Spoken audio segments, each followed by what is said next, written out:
નાગ કરડવાથી માણસ મરી જાય તો કેટલા ટાઈમમાં મરી જાય આપણો એક પ્રશ્ન હતો. તો એમાં કોમેન્ટો આવી છે સંજયભાઈ ગોહિલ, એનું કહેવાનું એમ છે કે નાગ કરડવાથી માણસ 3.5 દિવસ જીવે.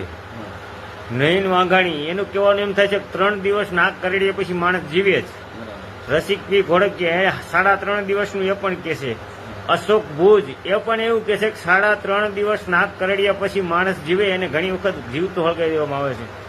અને ચોથી કોમેન્ટ છે બીકુહા સમદર કરીને છે, એનું પણ એવું કહેવાનું થાય છે કે 3.5 દિવસ નાગ કરડ્યા પછી માણસ જીવે.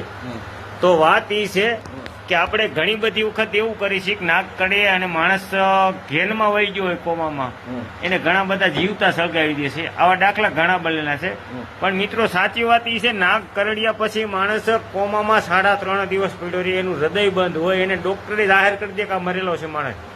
પણ હકીકત એ માણસ મરતો નથી, એનો તાળવે એનો જીવ હોય. જો એ માણસ 3.5 દિવસમાં જીવતો થઈને આવી જાય ને, તો એ કહે કે ડોક્ટરે શું કીધું, બધી તમારી કીધેલી વસ્તુ બધી સાંભળતો હોય, પણ એની પાસે કોઈ શક્તિ ન હોય કે એ તમને એવું કે હું જીવું છું. એના તાળવામાં જીવ હોય, બાકી આખું શરીર એનું મૃત થઈ ગયું હોય. એની એક મોટી નિશાની છે, એને દાઢી કરી નાખવાની. 3.5 દિવસમાં જો વાળ ઉગીને બહાર આવે ને તો એ માણસ જીવતો હોય.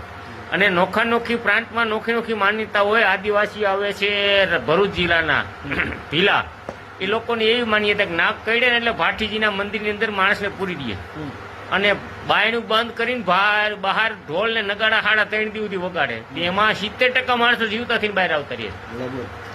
પછી અમે ભણતા ને અંગ્રેજી મેં પાઠ આવતો, એમાં એવું નિયમ હતો કે નાગ કરડે એ માણસને ટકો કરીને એને ગળા સુધી પાણીમાં ડૂબાડી દેવાનો અને 3.5% ગાયનું સાણ સોપડવાનું. 3.5 દિવસમાં માણસ જીવતો થઈને બહાર આવતા રહેતા, એવા 70% દાખલા છે. પણ હકીકત માણસો નાગ કરડ્યા પછી માણસ 3.5 દિવસ જીવે. માણસ કોમામાં હોય ને ઘણા બધા એવા દાખલા છે કે માણસને જીવતા હળગાવી દીધા છે.